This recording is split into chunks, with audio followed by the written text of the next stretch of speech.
people around the world who are calling for a ceasefire don't support the authoritarian hardline regimes that we in the West are at war with, but we do know our history.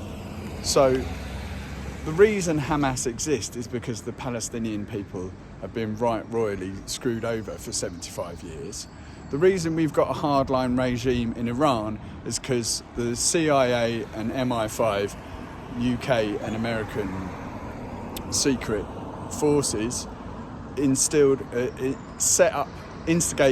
a coup and against the democratically elected leader who wanted to take back their oil reserves from the control of British Petroleum. They haven't been in democracy since. And in China,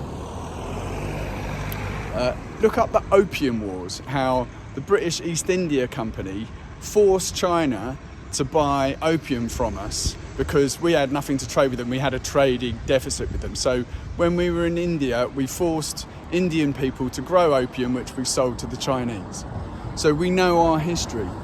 So maybe the West, if the Western leaders said sorry for those past misdemeanours, then it might go a long way to resolve the conflict. But not only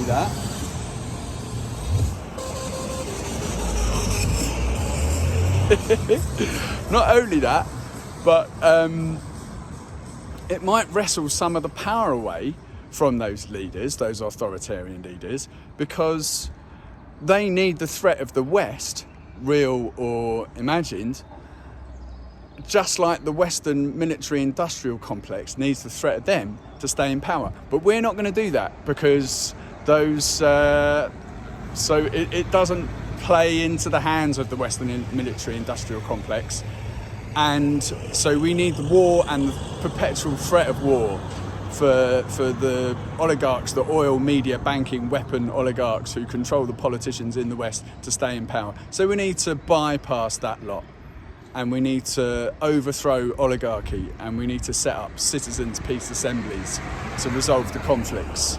Of course, if you are an oligarch, this is the worst case scenario, so you'll do everything you can to stop that, but this is where we're at. So join me, Pause for Peace Daily.